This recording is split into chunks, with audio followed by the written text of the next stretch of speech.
I see people coming in, popping off. It's just one of those things. Unfortunately, I think we just have to accept what it is for now. But welcome to all of you that are here at the moment. As people come, we'll allow them in. Community Connect today is going to be slightly different. I am not doing it. I get a break this week. Yay. One of our long-time friends, Chantal Kading of the People Shop, is going to be facilitating the session. So I am going to hand you over to her capable hands. You can do an introduction about herself and the synopsis on the topic, and take it away. We look forward to the session, and thank you for doing it for us today, Chantal.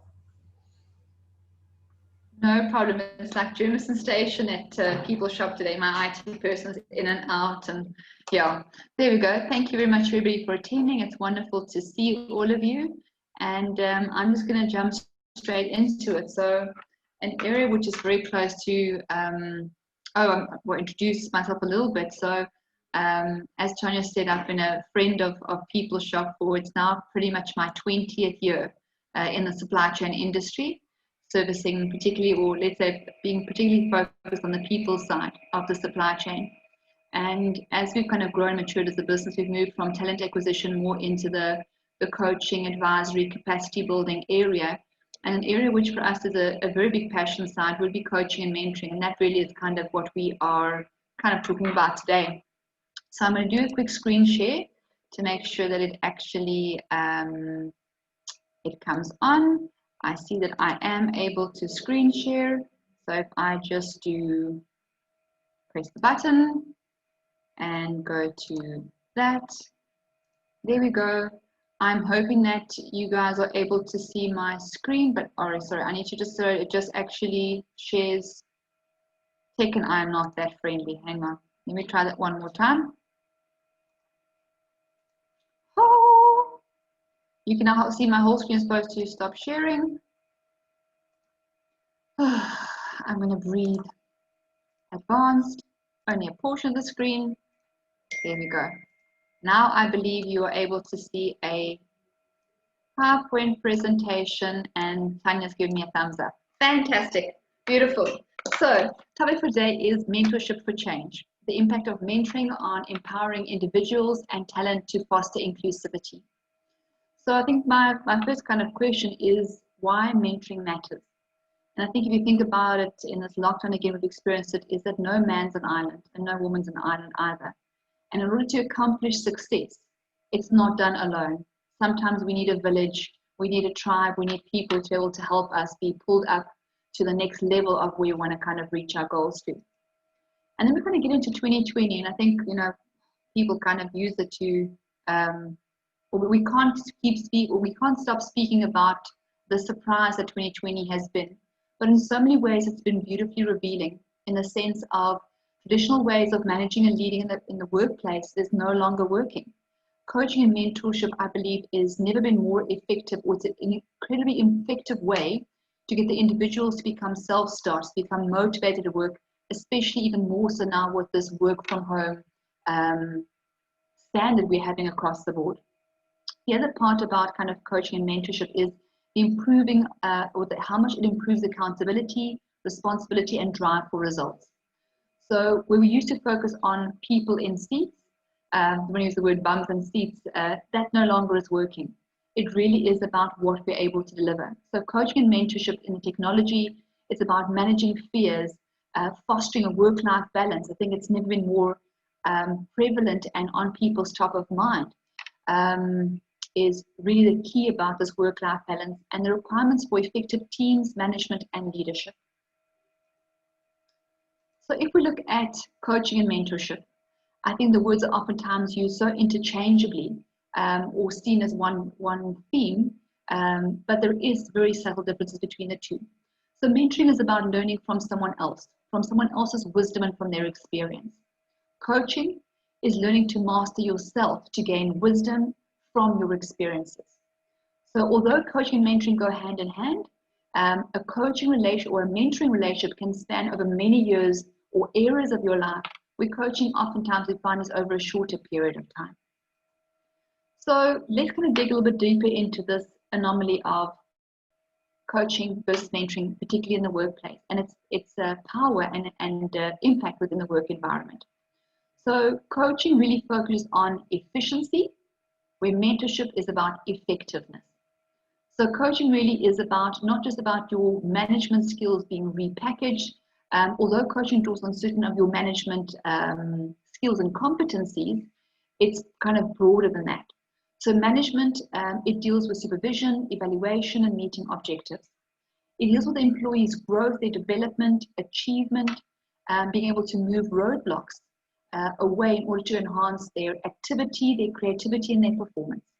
It's oftentimes a lot more driven by the coach. The coach can take a lot more of a leadership and a kind of drives the relationship a lot more from a coaching perspective.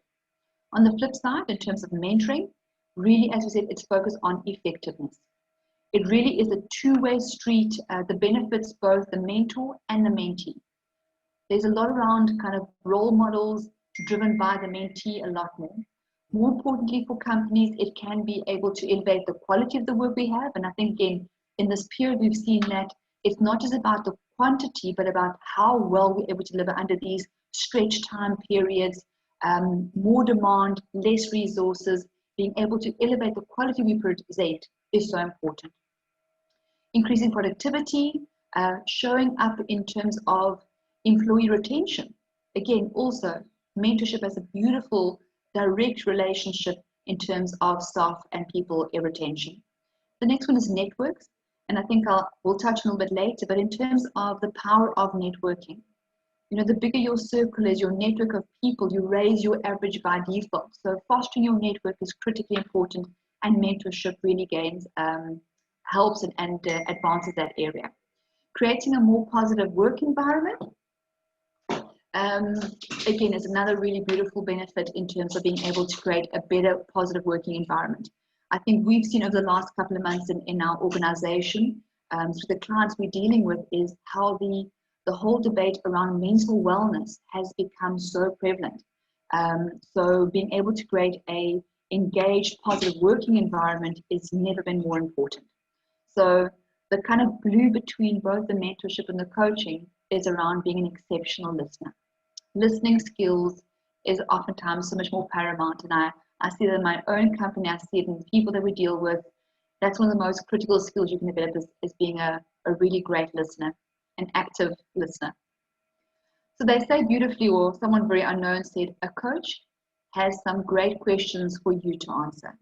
A mentor has some great answers for your questions. So the difference really is coaching has a very set duration, mentoring an ongoing relationship. I know of many people who still have teachers from their school days that are still mentors in their lives. Old managers who they may have worked with 10, 15 years ago who are still currently mentors in their life. In terms of coaching, a lot more structured, a lot more regular. Mentoring, a lot more informal. It's an as and when required.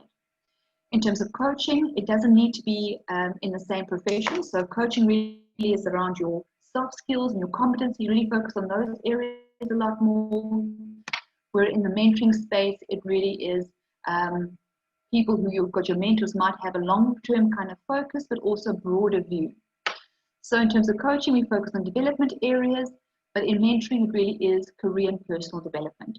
And then finally, coaching focuses on achieving your goals, the outcomes you want to achieve, and versus mentoring is providing support and providing guidance. So what, just as a special guest, is I've been able to bring someone along who is has been very active in the coaching and mentoring space both, and her name is Frances. Now, just a bit of background on Frances. She pretty much started her career as a supply chain graduate, moved and joined Unilever on their graduate trainee program, and then held about 5 or 6 different supply chain roles cross-functionally across the entire business. From there, she moved into really kind of harnessing a career in strategic sourcing and full supply chain. And having known her for many years, what really has kind of stood out for me is how she has grown as a leader, but also how she's been able to groom and develop the people who work for her and who's been in her teams really strategically. And so what I'd like to do is kind of just introduce Frances, and if I kind of allow her to say hello, I believe that her face will pop up on the screen. Hi, everyone. There we go. Fantastic, Frank. I can see your face come up, which is wonderful. So Frances has recently collaborated and joint ventured with People Shop in terms of our coaching and mentoring practice. And really, I think what has sprouted the idea we're saying is we see so many times that people leave great organizations for many reasons, but oftentimes I've seen the power of coaching and mentoring and how a great leader is able to keep staff, grow them past their pain and pressure barrier into greater roles. So Frankie, I think my question to you is firstly kind of, I mean, I've kind of given some context, but in your practical experience over a career spanning 20 years in supply chain, for you, what is the practical difference been between coaching and mentoring? I think, and thank you for such a nice intro. 20 years, jeez, I didn't feel 20 years in the business. I think when you're so busy doing, you actually don't feel as old as your time is saying. But in terms of the difference for me, I think, and I'll say it in a story, because when I first started at Unilever, we were the first intakes of, you know, the first and foremost on supply chain, it being an actual role in a department. And then we were also the first intakes and I dare say it, of the Blacks in the organization. And then the first intakes of, you know, within the management spaces, not within the actual people doing the lifting, heavy lifting in the supply chain.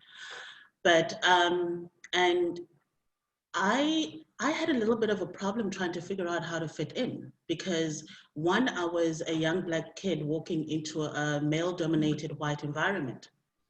And it was, how do I become the professional I am without having to hold on to my race, gender, and all of that as either the thing that propels me or the thing that holds me back. And I had a really great manager at the time, and his name is Loxi Padiacha. I have no idea where he is, but Loxi was probably one of the best coaches for me in terms of how to be a professional in the workplace. He took the time to teach me the basics of how you send an email, how do you put things together, how do you communicate correctly, how do you structure yourself in a meeting environment. And that was more of harnessing my abilities to be a professional in the workplace. So for me, I took that more of the coaching, and he kept asking me, where do you want to go? What do you want to do? Do you want to stay in this role? Do you want to be in the next role? And start talking about what the things I need for that. But the more I started saying I want to be in a particular role, and I wanted to be, at the time, category planning manager, which was really big because it combined everything within the supply chain. And he was like, then you need to talk to people who are doing it so that you understand what it is about. And that's when I met Ilse Gravett-Hilter, who became my first mentor, really. She was female, she was in the supply chain, she was high ranking, she was within the management space. But I wanted to be her, you know, I'm like that role model. I want to be in that role, in that way, in that efficient. She's very effective. She was one of the most effective people in terms of managing change, getting people to do things that others would not normally do. And she changed a lot of my views of what it's like to be, you know, within that space. And fast forward many, many years later, but I actually did a coaching course so I could understand what coaching is about, because you know, qualified NLP but with all of that, I've been able to then take it back to asking my people in terms of, where do you want to go? What do you want to do? And who would be the right ideal person that you can model yourself to? And that's where the mentoring comes. Who do you model yourself to?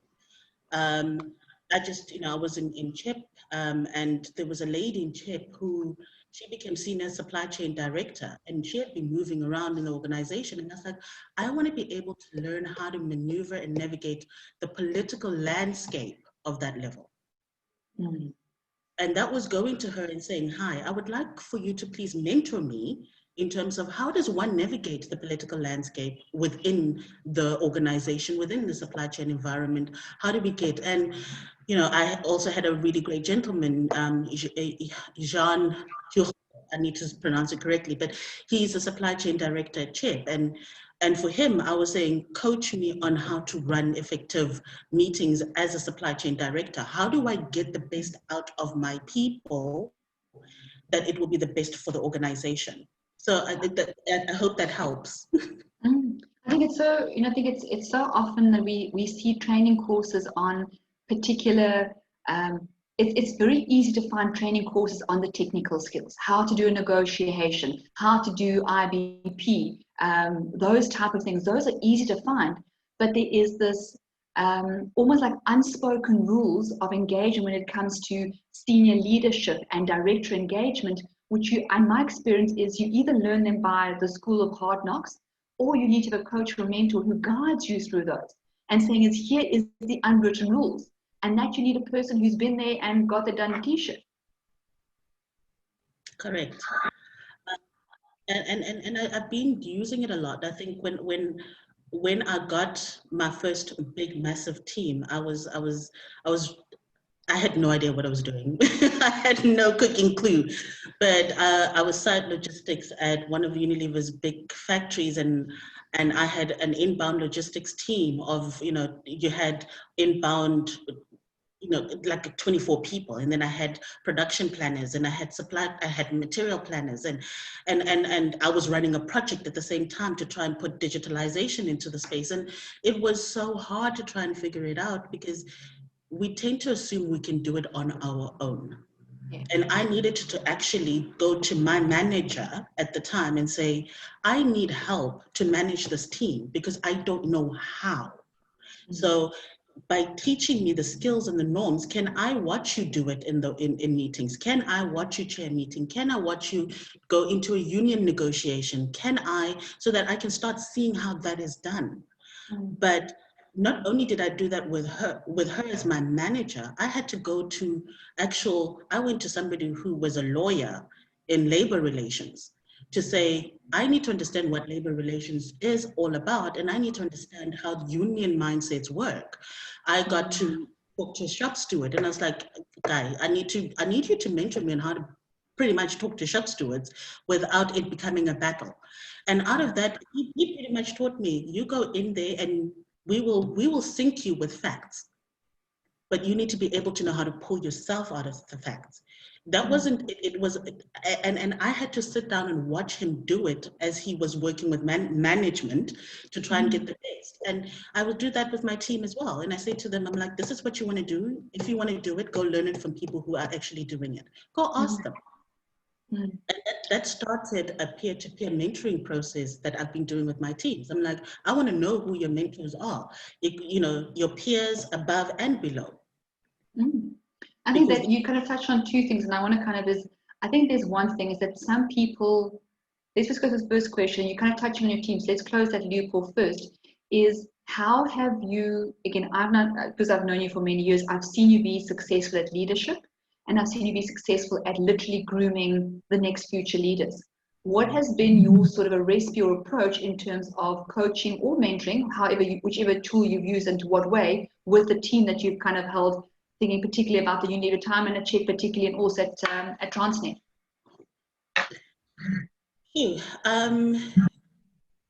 I think at Unilever, I used a lot of my network to coach and mentor because I was still learning it myself. So I had a team of 2 supply planners and 2 demand planners at the time when I became a manager within the Unilever space.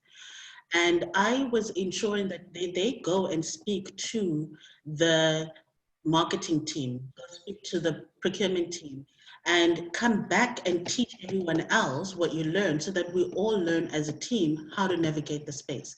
And it was about learning to navigate the space because technically they knew what to do.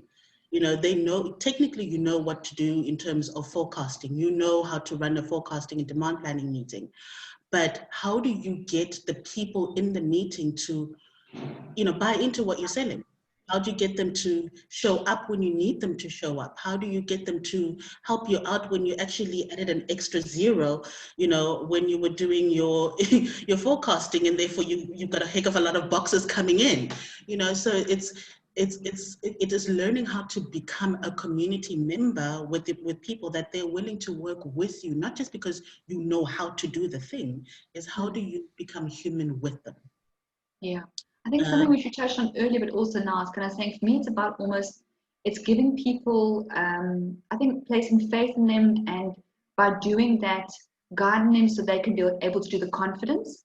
Because sometimes people just don't know and they're just scared to ask, and you need to encourage them to do that. But the other thing you're kind of alluding to a couple of times is it's about, and that's where I kind of found coaching works, is you've got to cultivate the right psychology and the right mindset to be able to take the bold moves and go and ask someone in another department when we've got all these silos still happening sometimes. Mm. And it's true. So in terms of the right psychology, I mean, anybody in the supply chain will tell you we're too busy making things to actually sit down and talk about things. You know, I need to get product, and I need to get product fast, and I need to get things moving, and I need to get my raw materials, and I don't have time to be managing your mini stuff, you know? So and that's where the right psychology comes into place, because when you're walking up and down the aisle of your storeroom and you're doing a stock count, you've got an opportunity right there to have a conversation. And that's what I tell my guys all the time. It's like, you've got the opportunity to have the conversation. You don't have to sit down face to face and have a coffee. You can have the conversation as you're doing stock count. You can have the conversation while you're waiting for somebody to show up in the meeting. And a lot of people will say, but I'm an introvert and I'm afraid to ask. Start with the, hi, I am this role. And the person will take it on with you and they will start talking. It's literally about asking questions. And I think it's also the psychology, taken back to when I was at Transnet, we had guys who'd been in Transnet for the last 30, 40 years. Knowledge-wise, they were a well of knowledge.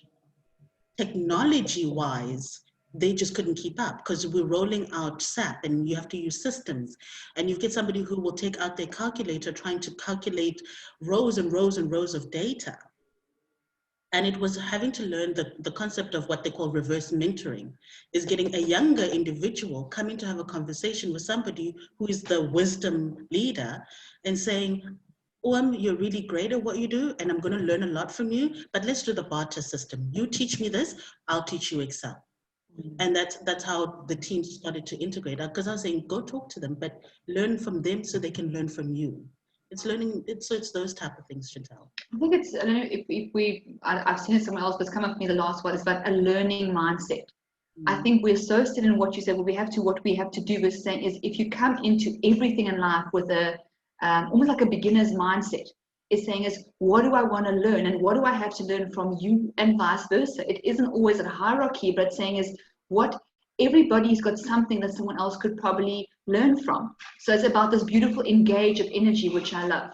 So thank you for that, Francis. Appreciate it. And I think I'm going to kind of ask you this this question, but it's come up from others, and I'd love to kind of, you know, get some involvement sort of thing going.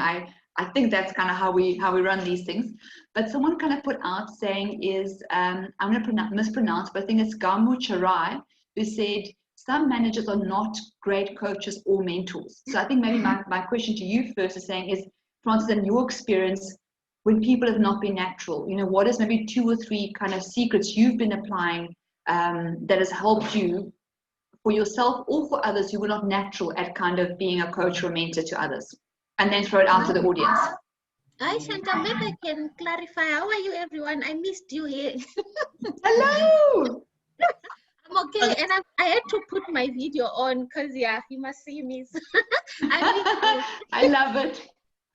Yes. Wow. So I just asked my manager now. I was like, it's been long since I attend this session. I need to be there. She was like, okay, Gamu, we have managed COVID. Where we are now is manageable. You can have that hour. So yes, Francis, I'm really happy to hear this. And one thing I must acknowledge is you also in a great organization. So if there's maybe people are starting up in their career, some companies don't even know or talk about mentor coaching. So Unilever is one of the good organizations. I'm with J&J. It's all about the individual to initiate it and get it rolling.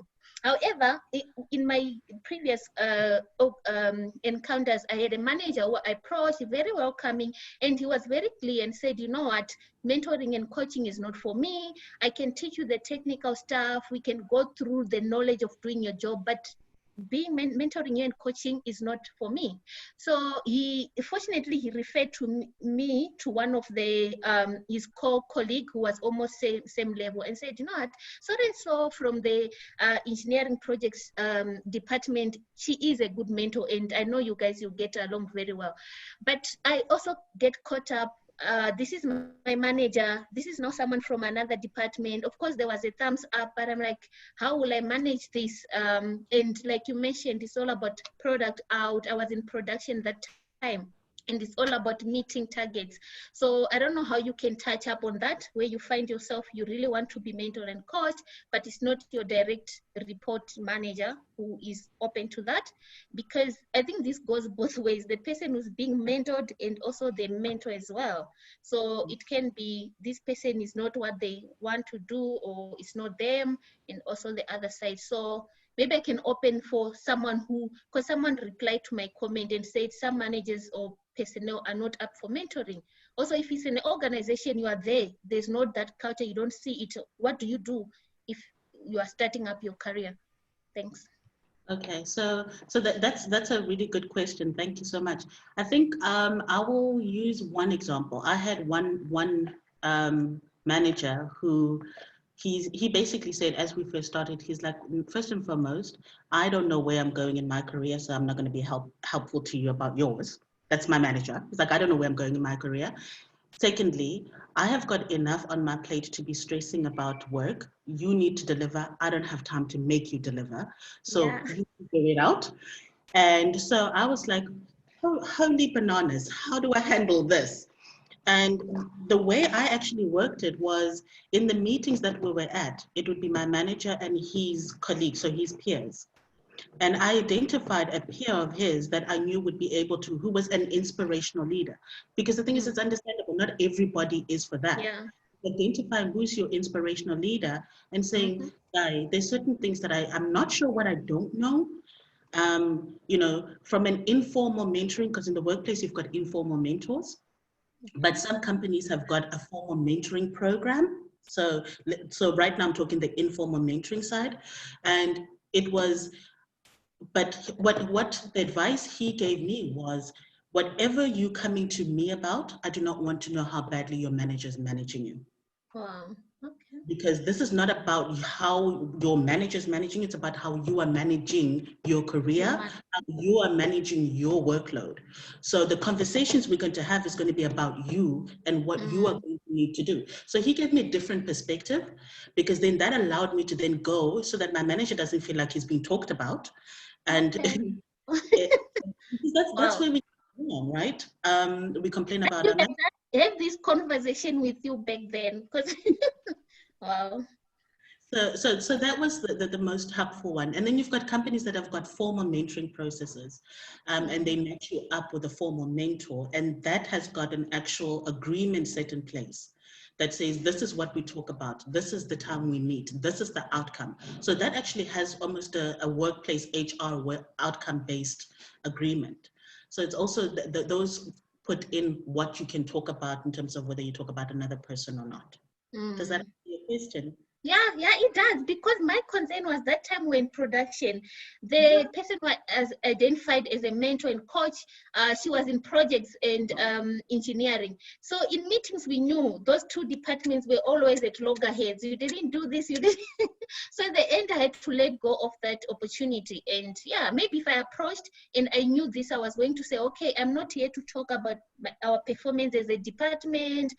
Maybe I'm here to, know how to get my career to where you are. And she was very motivational and inspirational from a distance, but I couldn't get to build that relationship with her. So okay, thank you.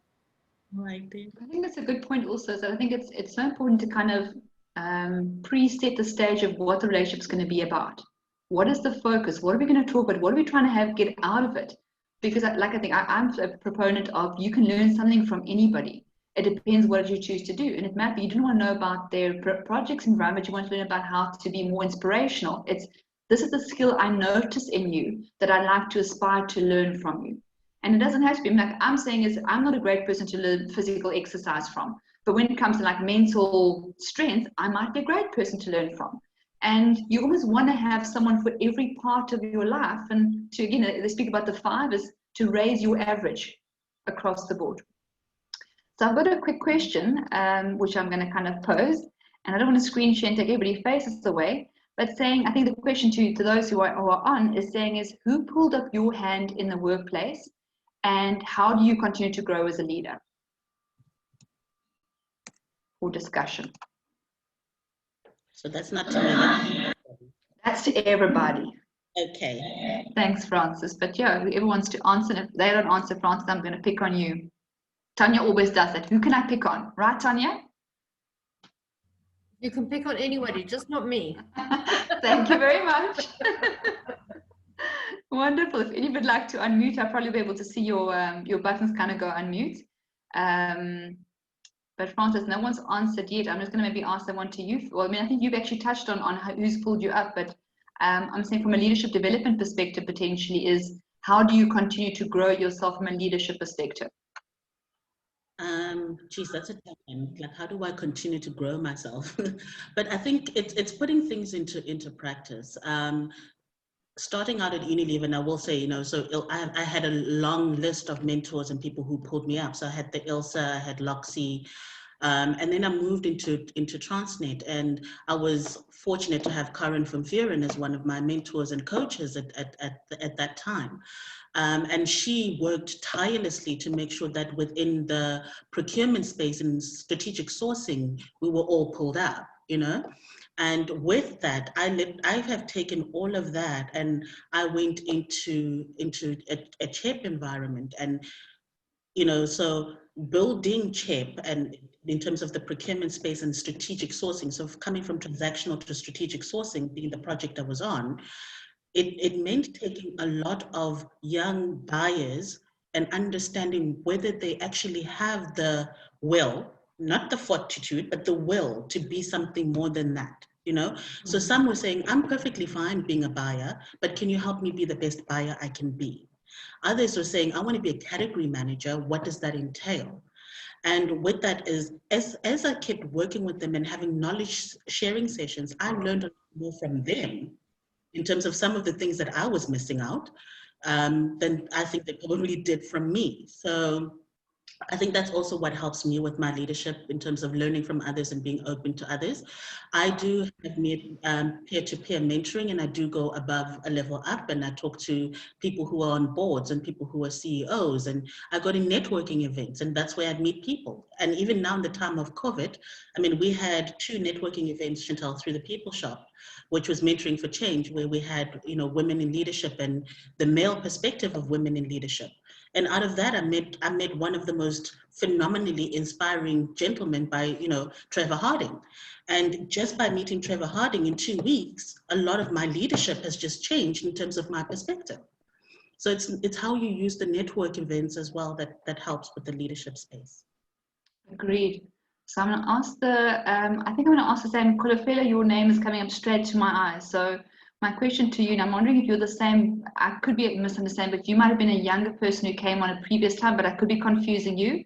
If you are that young person who was on a week or 2 ago on another Community Connect, if you want to just unmute yourself, would be wonderful.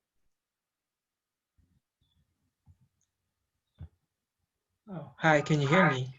Ah, Jenny says it's right. Kolofela, lovely to hear your voice. I think maybe I'm going to get you to say, I'm not sure. Well, maybe the question is, have you been pulled up by anybody this far in your career? There we go. Nice to see you. And if you've got a question, maybe you can pose it from your side. Oh, okay. So currently I'm actually a student, but I would say that one of the reasons I joined Subtext was that early on in my career, I understood that in order to be good in whatever discipline you're going to, it's important to hang around people that are experts and professionals in that field, because that way you get to understand how they see the world, how they think, and more importantly, you get access to some of the resources that shapes their thinking, so you can actually grow yourself. You know, so you don't become a for lack of a better word, a derivative thinker, you know, so that you can think for yourself, become a more holistic thinker. So for me, that's why I joined SAPEX, and SAPEX is my mentor as I try to map out my career and try and figure out where I'm going, because I'm learning so much. I mean, and so for me, yeah, that's what I would say, you know. So I love it. I've got goosebumps running up the back of my head, yeah. and I can see Jenny's kind of putting hand claps and hearts on. Is Kolofwila, I'm so glad that you are the same person. Remember, is to me, and I think Francis will kind of reiterate this, is there's to me nothing more beautiful than people taking a conscious approach to their life and their career.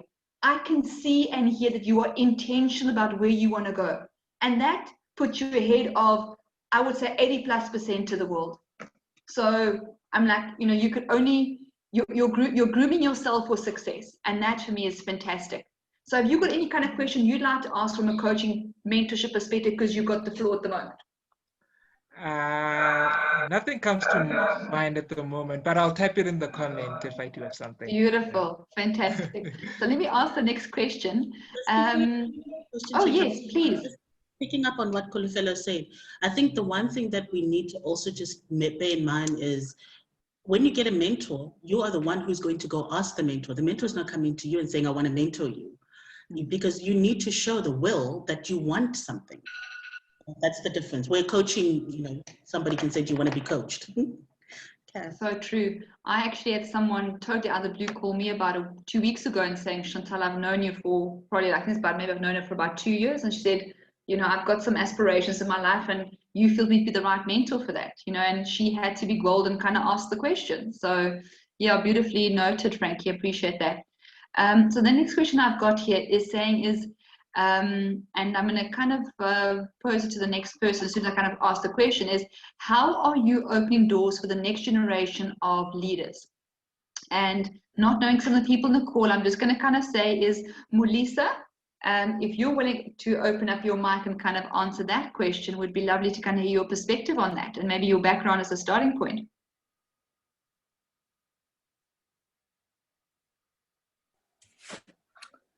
Hello. Hello, thank you for unmuting. Okay. My name is Mulisa Ligudu. I am a distribution manager for AEL or AECI Mining. Okay.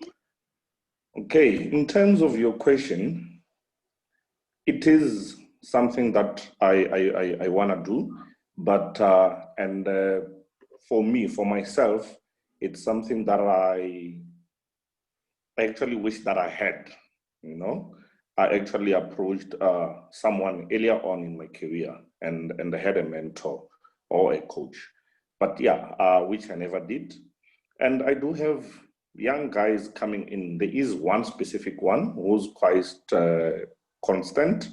I think he checks my LinkedIn profile, I think, every week. And then Beautiful. and then he'll ask questions as to, you know, how did you get to where you are? Why did you do that specific course? What prompted you to move into this direction? What made you join that company? And I make myself available for that. But I wish that there could be more, you know, younger guys approaching and wanting that sort of guidance. But yeah, in the industry that I'm in or where I currently work, it's we don't get, you know, students coming in and starting off in their career. It's not something that we get. You find operators, it's old guys that we're managing and who've been there in the job for quite a while. So for them, it's just about getting a salary at the end of the day. And yeah, I basically have myself to look at developing and moving on to the next opportunity. But yeah, I'm available. Can I ask you something, Melissa? I just want to say, for me, it's an assumption to say those guys are just looking forward to get their salary. Let me tell you something interesting. I'm from Zim, so I've got Zimbabwe. I've got a cousin brother. He finished studying marketing. It's been 2 years, he's struggling with a job. So recently I had a chat with him. I've had some time, like 2 weeks ago. I said, okay, so when you were studying at school, you were second year, third year, what was your plan with your marketing studies? I wanted to get a job, work as a brand manager. I said, okay, what were the company you were dreaming to work for? He said, yeah, I wanted to work for Mercedes-Benz. And he always posts cars on his social media. His profile picture is Mercedes-Benz. He loves Mercedes-Benz. I said, okay, in Zim, let's say South Africa, there's plants. How many plants in South Africa that have got Mercedes-Benz? I don't know. I said, who is the brand manager currently of Mercedes-Benz in Zimbabwe? He said to me, no, you are being tough to me. You are grilling me. I said, okay, so why did you start marketing and what was your dream? What was your... So for me, for you to say that those guys want to get salary and just go, maybe some, but most of them is just they don't know. They don't know. I started knowing what's mentoring, what's coaching, maybe when I was ComServe, second year after Vasit. So yeah. And on that, so just coming back to what you just said in terms of, and this is not picking on you, Melissa. So one of my biggest mentors in production was a gentleman by the name of Baba Makatini. And Baba Mac had been there for years. I was a 24-year-old kid who didn't know anything. And he taught me the basics of how you run a stores. And he taught me the basics of how to get stores guys to talk to you. It wasn't a fancy word of mentoring at the time, but he mentored me through the space. And most of the guys came in, turnstile turned, they walk into the area and they become, guy who drives a forklift sum total. And I had to actually start, Baba Mac was like, if you talk to these guys, you'll find out outside they're running businesses. So have a discussion about who they are when the turnstile turns the other way and they step outside this area and they're no longer just a forklift driver. So it's also, if you're looking for mentors, what are you looking for? What do you want to learn? What can they teach you? Instead of just assuming just because they are a certain level of role, they don't have anything better. I think it's also like we spoke is that, I think love supply chain, and at its core move things around, but very smartly, very strategically, and all these beautiful things. But we get so involved in what we do that we forget that we're human beings first. And when you get to know who people really are, I think there's so much character and so much depth to us. And to assume that someone doesn't aspire, I oftentimes get people who they come to me for coaching because they're getting performance managed at times by corporates. But then I realize who they are, and there's a reason why they're not engaged fully and they're not bringing their personality to the workplace. But you are able to tap into that as a coach or a mentor, and then you can find the most beautiful things behind some of these people who, yes, have been there for 30 years, or maybe they do have a side hustle, or their passion isn't work. But if you figure out their passion, you probably will get a lot more out of them. And agree, I love this reverse mentoring and letting these people who've got the wisdom and the t-shirt mentor those who have, because I think people at our core, it's a human need to contribute. And I think we assume people but there's human needs of contribution and growth. We all want that. We get tired and assume we're kind of over the hill and we can't have those things, but I think it's a right and a human need of people to grow, to contribute, to be connected. So tapping into that as a mentor and a leader, I think, is critically important. Unless someone wants to ask them, I'm going to clarify my next question. In terms of networking, I think is the question. I think Leilani, I saw your name on it. Is how important has work networking been in your career, and how do you go about networking? And tips you might have for others in a kind of workplace around that.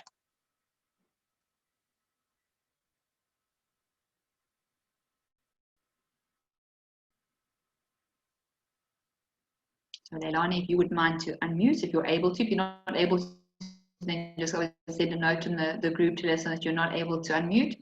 But love to hear how you are going about networking in your part in your career.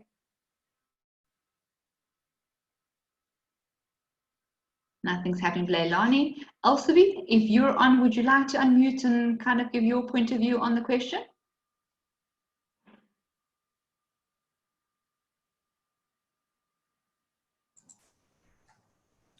Chantal. Anna. Hi, everybody. Elsa. How are you doing, Elsa? Yes. Very well, thanks. I think You're chasing networking. chickens around. Like, I catch you Exactly. at the wrong moment. I'm sure that the same is true for many, many industries across South Africa. I always say the food industry is the size of a pea. It literally is, everybody knows everybody. And when you're my age, you know quite a lot of people in the industry. And that whilst they might move from one company to another, you know, they're all pretty much the same faces that you see. They might be with this company or another. And whether it's networking, whether it is maintaining bridges that you've built, I always say building bridges is way too much hard work to break them down. So it's extremely important. You might move from one company to another, but still to maintain contact, to maintain conversations, to give somebody a casual chat, how's it going in your industry, and talk. And yes, you learn from everybody around you. Every person that you interact with is a learning opportunity. I agree. I think for me, what's always been interesting is how you meet someone today and 2 weeks later saying is, oh, that person came into my life for a reason, and now I'm going to ask them a question. And it's like no one who comes into your life is by accident, and no one should be treated as accidental sort of thing, because at some point in time, like you say, it's like, you know, someone might be here today, but tomorrow they are the guy who's going to sign your supply agreement. And it's how people kind of grow and move around. And I think supply chain, again, being in it for 20 years, it is a very big family. You know, some are, I've got an ungetrouwde family, and, you know, some kind of fell in here from different places, but it's a beautiful big community, right? Kind of pulled together. So every person you meet could be valuable at some point in time. So being able to foster those relationships. I love what you said. It's more important to build these bridges than to just allow them to just burn down. So you invest so much in them, you want to nurture them. Good. Beautiful. And I think that is sort of, I think some of the questions I had, and I think it's kind of come up with us kind of saying to a point, and there's someone whose name I can't kind of, but it's Estim GRP, so it must be some kind of a group.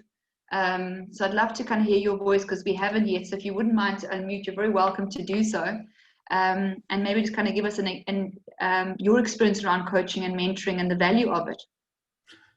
Well, Chantal, first of all, my name is Rolf. Hello, Rolf.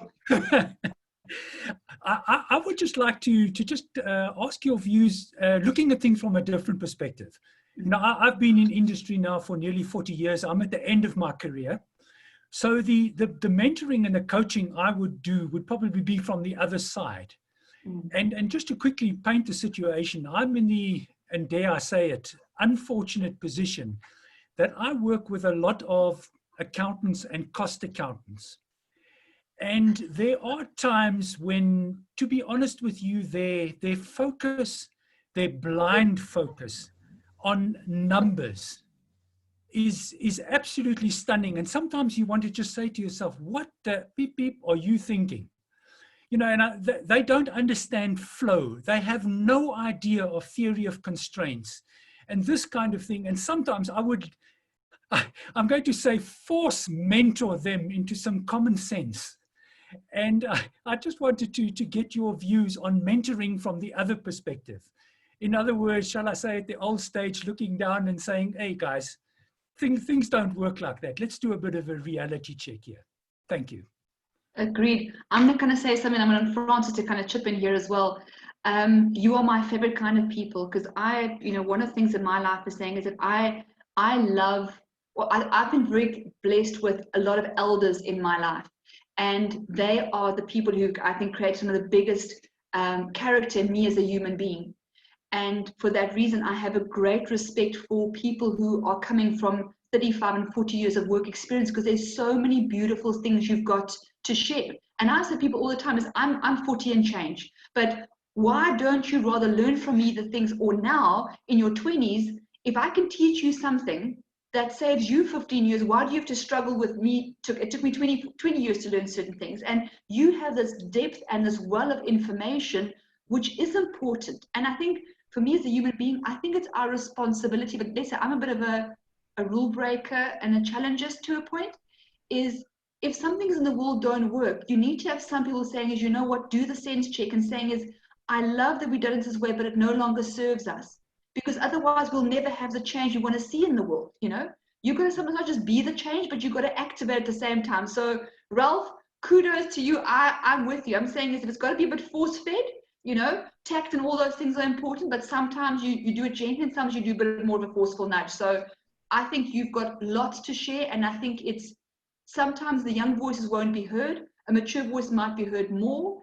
And if you've got the knowledge, you've got the depth, and I think, again, you speak to Tanya, Jeannie, all of them, is these silos, unfortunately, in my mind, still exist in most companies. And if someone doesn't put their hand up and saying is rubbish, unless if you want to have IBP to work, you need to get all the players, including finance, to dance on the same supply chain pipe. So, Frankie, before I get into more of a soapbox, you can kind of go from there. So Ralph, I'm one of those who will sit in a boardroom with the CEO, CFO, and his cost accountants and management accountant people and go, no, I don't agree. That's literally my answer to them. I'm like, it doesn't make sense. And it's having the actual conversation. So you can force feed them to say it doesn't make sense. Yes, the numbers look good, but the reality of the situation is this is the outcome of what your numbers will be. And it's having that honest conversation with them. I unfortunately learned at a very young age in my career, i.e. Unilever, is if you don't walk into the person who's making decisions room and say, your people are making rubbish, can we sit down and actually talk what the right thing is? There's a lot that you can't get very far. I had to learn the softer way of dealing with such. So softer way of delivering it is what they call it. And that was learning it through the coaching way of how do you then put it nicely? But I've gotten to become one of those people where you would have a director going, Francis is one of those who will tell you to go to hell and make you think that you asked for it. So it's about learning how to give it to them straight, but without alienating them, as Elzeby said. I just made a comment, Tonya. I think I'm going to challenge the SAPICs to have a session as a supply personnel. How do you increase your value in an organization? Because I just comment there, the finance people, they end up being the company's CEOs, and it is what it is. So I don't know, maybe this actually needs a bigger, you know, like discussion and what, because yes, you can build your career and all, but in most time, someone once said to me, if you're not in a role that's close to where the numbers are, the money, the profits, then your increase and your bonus are also quite very low. So yeah. Here's a question for you from my side, Frankie, before you kind of say it, saying is, if you had to put your number, how valuable are you, Gamu? Because my opinion is we all undervalue ourselves and we want other people to put a value to us. I'm saying is, France and I had this discussion a little while ago, is some people you don't get what you deserve. You get what you ask for. If you're valuable, girl, then tell them you are. Show them you are. And if they don't believe you, prove it, right? Challenge them. Yeah, but we as supply chain people, we also need maybe that, I don't know, that motivation, that to say you are the backbone of the company. They're good at saying we want this wasn't delivered, there's patient impact. I mean, pharmaceutical industry, there's patient waiting on the table, it's operation. But at the end of the day, you go to awards, it sells people, awards. But and I agree with you in terms of you go into this. So we had this discussion at our last Achievers Award at CHEP, because you had the finance people getting the achievers, you had a marketing person getting achievers, and then you started getting the IT people getting achievers. But what I realized is it's in sitting in the leadership where, because that's where those decisions are made, right? So you're sitting, and your supply chain director and your procurement director and all of those guys are sitting there going, holy crap, I still have a line running. I don't have time to be talking about how pretty that person is. Yeah. So it was having those conversations with them and saying, we are what keeps the business going. Yes, we need the money to make it happen, but you need the product to get the money to make it happen. So Yes. it's believing that we are what keeps the organization going as well. But it's also getting the people who are sitting around the table to not be worried about the fact that the line is running, to say that 1 hour, you need to say the line is running because Gamu is the following. And if she had, all that money wouldn't have happened, and therefore she needs to be the next achiever. So it's that type of conversation that needs to happen, because we are close to the money, we are close to the profit. We make the money as supply chain, yeah. But the thing is, it's about changing our perspective in terms of what we bring to the table. Because now, when you go and sit around that table as the next supply chain director, you're going to be sitting there worried about the production, and you're going to be worried about the volume. You're not going to be worried about, so it's about changing, saying production and volume is doing great because my team is doing great. It's about having that different conversation. Yeah. Good. I see we're 4 minutes past, and I want to respect people's time. Man, this was good. Tanya, I'm handing over back to you. Thank you so much, ladies. That was incredible. That was really, really so much fun. It was so engaging. And I think Gamu is right. We do need to probably do one for the young professionals and the students. So we'll peg a date for that. We volunteer Gamu to take on the next session, championing in the finance versus supply chain management. But you're right. You were right. They don't. A lot of the time, they don't understand supply chain management. Some people that work in the profession don't even know that they're there. And it's like Francis and Chantal are saying, you need to make sure people understand your worth and the value that you as a person bring, but also what the supply chain brings to the organization. So there's lots of work that we need to do, and SAPIC's working towards the professionalization of supply chain management will hopefully make it easier for you guys, so that the financial people suddenly sit up and pay attention. But this has really been a valuable session, and I'm really, really grateful to you ladies for doing this for us. And we'll definitely have to do another one. So it is being recorded, and we will share the recording, Chantal and Francis, if you're happy with that. Okay, and if anybody's got any questions, they can pop us a note and we'll pass them on to you. Absolutely. But very grateful, and thank you so much. Beautiful. Yeah, what a pleasure to be with you all. I think just something in closing saying is, I think just a last point is, I think we want other people to define and to number our value. We have to put the number on the table, and we have to show who we are, what we stand for. And that to me is the power of coaching and mentoring, is that you get the psychology, you get the voices saying, you know what, I do matter, and what I have has delivered. You know, you can only go and fetch money and put them in your coffers once I've delivered. So I'm not telling you or asking you if I'm great, I'm telling you I'm great. So supply chain makes it happen.